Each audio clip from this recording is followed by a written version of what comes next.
Hello everyone, welcome back to my channel Read Out. My name is Emily and today I'll be telling you my summer TBR.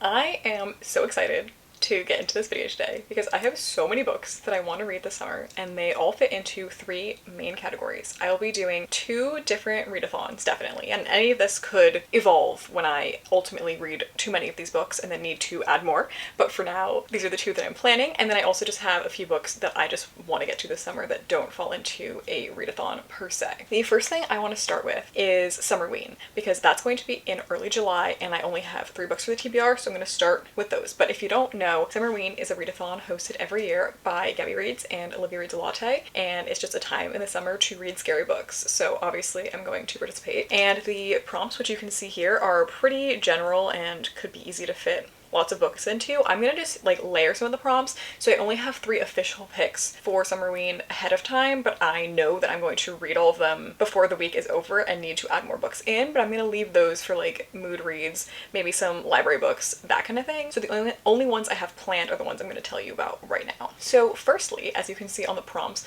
having orange on the cover, orange and black, or orange or black, is one of the prompts. So for that, I'm going to pick The Hanging Girl by Eileen Cook. Now, this book has been on my TBR for years. I'm pretty sure I added it because of Kayla from Books and Lala either read it or just hauled it like many moons ago, like possibly in like 2017 or 18. So I've had this since then. I know it's a young adult thriller. I think it has something to do with like tarot cards and maybe mediums. That is all I know going in. I know it's a thriller. I know it has orange and or black on the cover, and so it fits the prompt, and I want to get it off my physical TBR, so I'm excited to choose this one. The prompt on here that I think is actually maybe the hardest is a book set in fall, because I feel like a lot of times it's hard to tell without having read the book whether or not it's set in fall.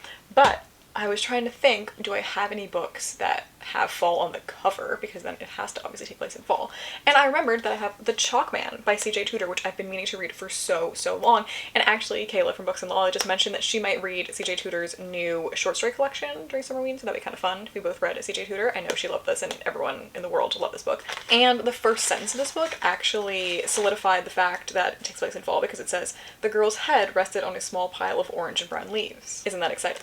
So all I know about this is that I think there was a dead girl in 1986, and then in 2016 they're trying to figure out what happened there. I know there's like chalk men being drawn. Chalk man, probably a serial killer situation, not sure. I just have heard that it's really good, really gross. It's for me. And the last thing on my TBR for Summerween is going to be a graphic novel or manga. So I chose a manga called Uzumaki by Junji Ito, I think is how you say his name. I'm so sorry if that's wrong. I don't have it pulled up in front of me right now, but I'm going to be getting that from the library, and I've just heard that he writes like really scary horror mangas and that this one has to do with spirals. I don't know. I think it's like 700 pages, but it's manga, so maybe it'll go way faster? Question mark. I don't know. I'm excited. I'm scared. I'm ready. So that's going to be in early July. I will be reading all 3 of those books and hopefully a few more, maybe some short stories, maybe some Eric LaRocca finally. Who knows? We're going to find out. Moving on. The next readathon I'll be participating in actually is happening in June technically, but I might extend it to just like the whole summer in general because I love the theme of it. It's called the ClearUrSht Readathon. They do a longer version every year and then like a month-long mini version, I think, at some point within most years as well. This is the first time I'll actually be participating, but I'm going to be participating quite loosely. I'm just going to kind of follow the prompts the way that I want to. I'm not going to like time it based on the timing of everything that they do, but I'm going to look at their bingo board and their prompts and try to use it to read books in June, yes, but if I don't finish it in June, I'm going to extend that to just the rest of the summer to get these books off my physical TBR, because that is my primary goal at the moment. So I'm going to go in a random order, not how the bingo board says, but I'm just going to go in order of how I have them stacked up right here. The first book that I have fills the prompt of being the most recent book added to my TBR, and that is, of course, The Hitchhiker's Guide to the Galaxy by Douglas Adams.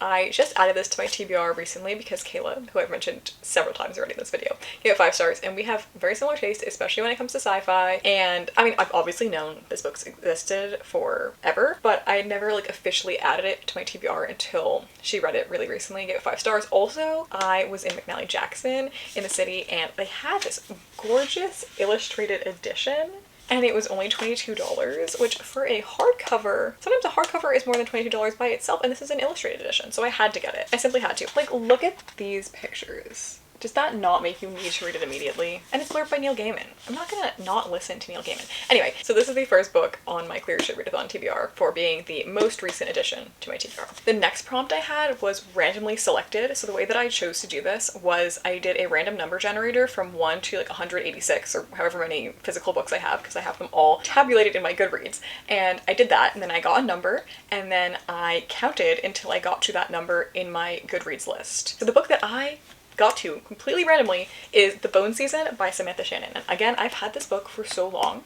I actually could not tell you what it's about. I know it's sci-fi, but I think more in the dystopian vein, not like the space vein like Hitchhiker's Guide. I've heard great things about this and also about this author in general. She also wrote The Priory of the Orange Tree, which more people probably know about. I'm super excited to read this. I think it might have something to do with genes. It says it's in 2059. Oh no, no, I'm completely wrong. It's about breaking into people's minds. It has something to do with dreams. Oh, interesting. And then this front seems to have 12 things, so maybe it's like some sort of clock. I'm not sure. I kind of just want to go into this blind because I really think I'm going to like this and I don't know why. So this was a very good pick for random pick because I don't really know what it's about, so it's really completely random. So I'm excited to get to this. Next up was to read from an author you've read from before. And I decided to take this a step further and actually just full on do a reread because this is one of my favorite books from one of my favorite series, and I say that only having read the first 2 books in the series because for some reason I never continued. I had this weird thing happen where I read them for the first time in high school and I was very anxious just during the time that I read them. So then for a period of my life, every time I looked at these books, they physically made me nauseous because of how stressed I was. So I never continued with the series, but I really want to, and it's been too long, so I need to reread them. So that series is The Raven Boys by Maggie Stiefvater. And I love Maggie Stiefvater in general. I've also read her entire Wolves of Mercy Falls series, which is like a werewolf series, which is great. This series is even better than that. I don't need to pitch this to you. Everyone knows what this is. It's about a girl named Blue who is from a family of psychics, but she's not a psychic. And then she kind of gets wrapped up with this group of boys that she calls the Raven Boys who go to this fancy school and they're trying to find a dead Welsh king. It takes place in like West Virginia or something, and it's just so atmospheric, so good, so good. And I remember reading this like so vividly during my standardized testing in high school and just becoming completely immersed with it, and I need to reread this so I can continue with the series because I'm in love with every person here. The next book I have was for the prompt, book you've been putting off for a long time. And the way I decided to do this, again, I decided to take this a step further, and I went into my Goodreads and I sorted it by how long it's been on my TBR, because every time you add a book to your TBR, Goodreads records like when you added it, so you can sort it by like which one was the one added first. So I went all the way back to the very first book that I added to my TBR that I physically own. So this is technically the book that I have been putting off for the longest amount of time, and that is many years. I don't want to say how many years. I actually don't know because I forgot, but it was probably 5 years or more. And that is Warcross by Marie Lu.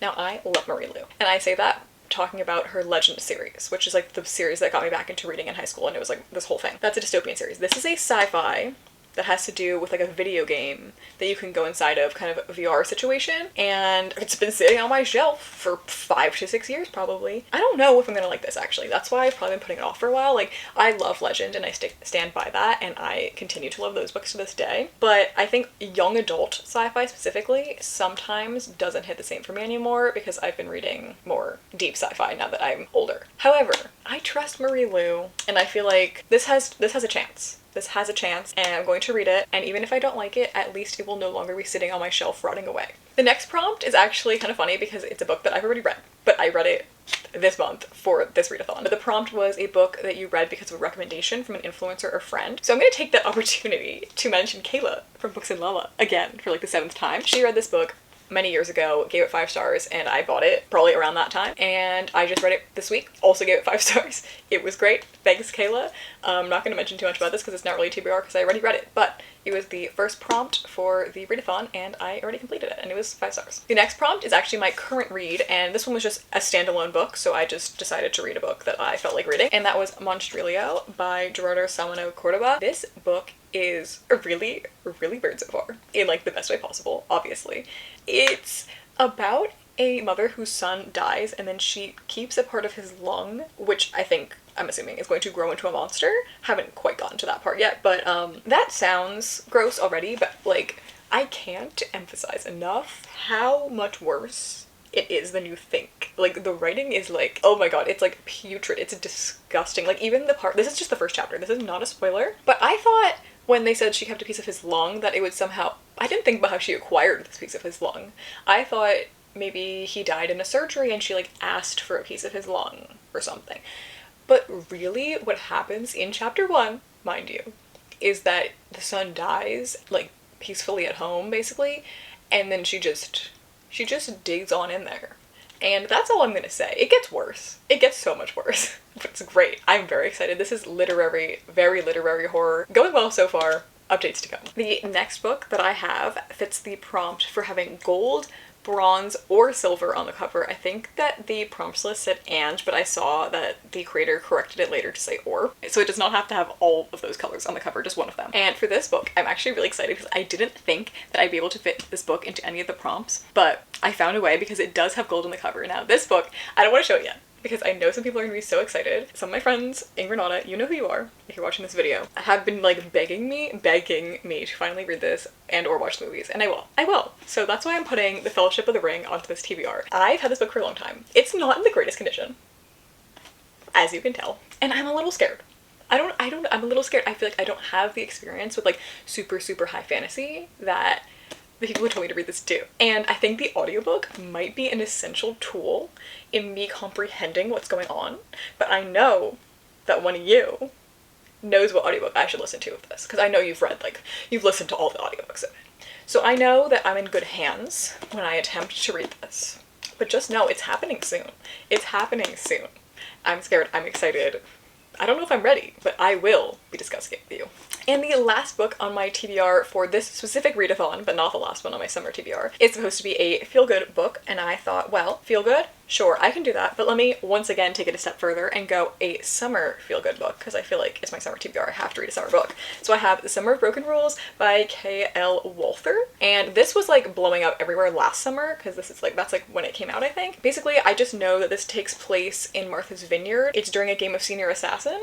I think it's just like a contemporary that has a romance in it. I don't think it's like a romance book, but I could be wrong. Correct me if I'm wrong in the comments, but I just needed a summer read. Definitely looks feel good. I'm obsessed with the cover, and I think it takes place during a wedding also, but she finds someone at the wedding to be romantically interested. I don't know. I'm not sure. The vibes look good though. It looks feel good. Alright, and the last category I have is just books that I felt like reading this summer that I'm not sure I'm going to get to or not, but I just had to mention them because they might crop up somewhere. And that is, first of all, This Adventure Ends by Emma Mills. I've been recently purging my shelves of so many books, like probably like 70 books I'm getting rid of, and I'm not filming an unhaul, I'm sorry. I need these books out of my life. I don't want to have to like think about them anymore, so they're just gonna like disappear. But this was one that like I wasn't sure if I wanted to keep or not, so I decided to like read the first chapter of a few of them to decide. The thing that got me to keep it was not even just the first chapter, it was just the epigraph, which says this, which you can read. And that just, I don't know, it made me need to keep it. And the cover, the title, like, I've just heard great things about Emma Mills, and the epigraph sold me immediately. So I'm keeping it. I was gonna consider reading it for like the feel-good prompt instead of the summer book, but I have a feeling this might not be so feel-good. It might be a little bit feel-good, but also a little bit feel-bad. But I just need to read it. That's all I have to say about that. And the last book I have on my summer TBR for now is the one that's probably the least officially on my summer TBR, but it would be kind of fun if I got to it, or at least parts of it. And it's actually a nonfiction book called Humble Pie When Math Goes Wrong in the Real World. I bought this book for myself and for a bunch of my friends who also really like math, and we all love Matt Parker, who's a math YouTuber, and I was thinking that maybe this summer we could all read some chapters of it and talk about it. I'm not sure if all of them brought it with them to their respective places that they're going to be working, so I don't know if we'll actually get to it this summer or not, but I just wanted to put it out there because I think that would be fun. So that is all I have for today, and that is all the books that I'm going to hopefully be reading this summer. Maybe I'll be reading more. We'll see. Maybe I'll be reading some different ones. I don't know. Nothing is ever set fully in stone. But these are the books that at this moment I'm the most excited to read and fit all the prompts for the readathons I plan on doing. So please let me know your thoughts on any of them down below in the comments. And also if you have any other books that like I need to read or anything that would fit the prompts, anything like that, please let me know in the comments. Thank you so much for watching to the end of this video. Thank you for liking and subscribing, and I'll see you guys next time. Bye!